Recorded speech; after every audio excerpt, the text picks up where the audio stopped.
G20 is better at working on global growth than any other group. But as we start looking at future problems or future goals, we may have to change the composition or at least include other people from time to time.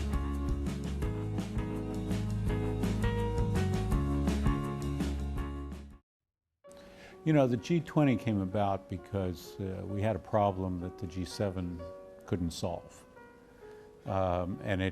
We needed these countries to be able to solve the problem of the crisis. They were all affected by the crisis, so they all had a reason to come together and try to work on this. So I think as we face different problems, we're going to have to look at who are the players we need, who are the people we need to help solve it. There is a problem that anytime you get a group together, the more voices you have, the more complicated it gets. So, you know, I mean, it's true when people go out to dinner together. It's true when countries get together as well. So G20 is now becoming, you know, the G20 plus a group of friends, plus a group of international organizations. I think if we start looking at who's going to be at the table and around the table, we'll end up with 34, 35 players. And it is flexible. But I think as the G20 starts to look at the G20 is better at working on global growth than any other group. But as we start looking at future problems or future goals, we may have to change the composition or at least include other people from time to time. And I think that China has understood with the G20 presidency that there is a need for a mechanism that looks long-term, that sets itself as a device for oversight, for stewardship of the global economy through coordination. Macroeconomic policies, trade policies, investment policies, they should all be coherent in such a way that they don't work against each other. One of the things that G20 did was that it brought developed countries and emerging markets together. And that was hailed as a big success because otherwise these countries were not together, they were not discussing the issues together. But the issues themselves had become global. So G7 cannot deal with the issues by themselves, the emerging countries cannot deal with the issues by themselves, or the less developed countries cannot deal with the issues with themselves. What is less appreciated and less known is that the issues have also become very cross-disciplinary.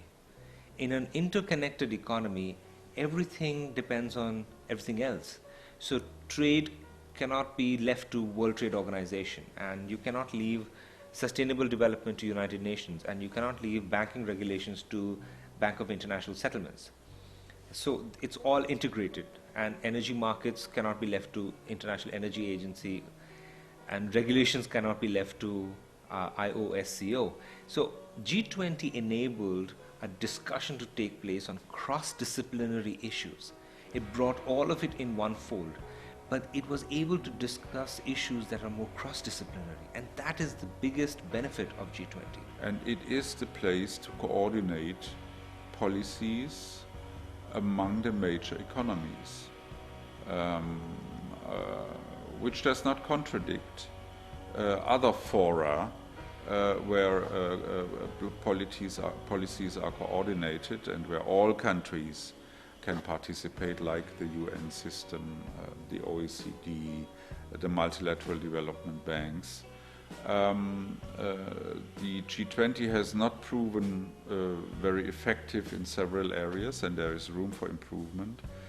Everyone is looking at China now, because under China's G20 presidency, we would hope that the effectiveness and the efficiency of the G20 will improve.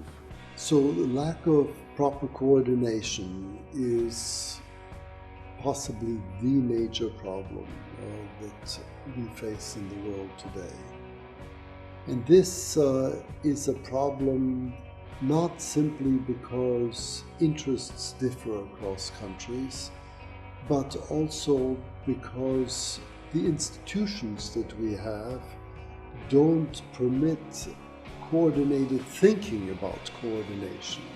We've had the climate conference, COP21 in Paris. We have the SDGs that were signed through the UN in August.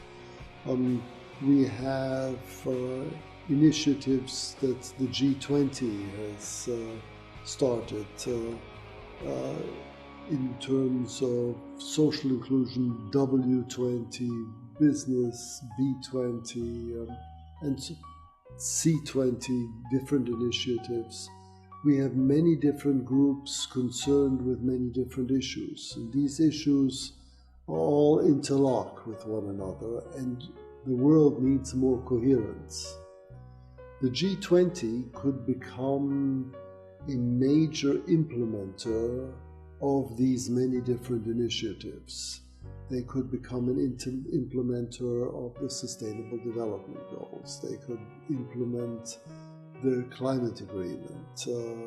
They could play an important role in green infrastructure investment. And if they go down this road, the G20, of being implementers that in a coherent fashion of different initiatives that have started in different organizations, then I think we will come into a much healthier world in which it is possible to think coherently about the many different problems that the world has and bring countries into relationship with one another in addressing them.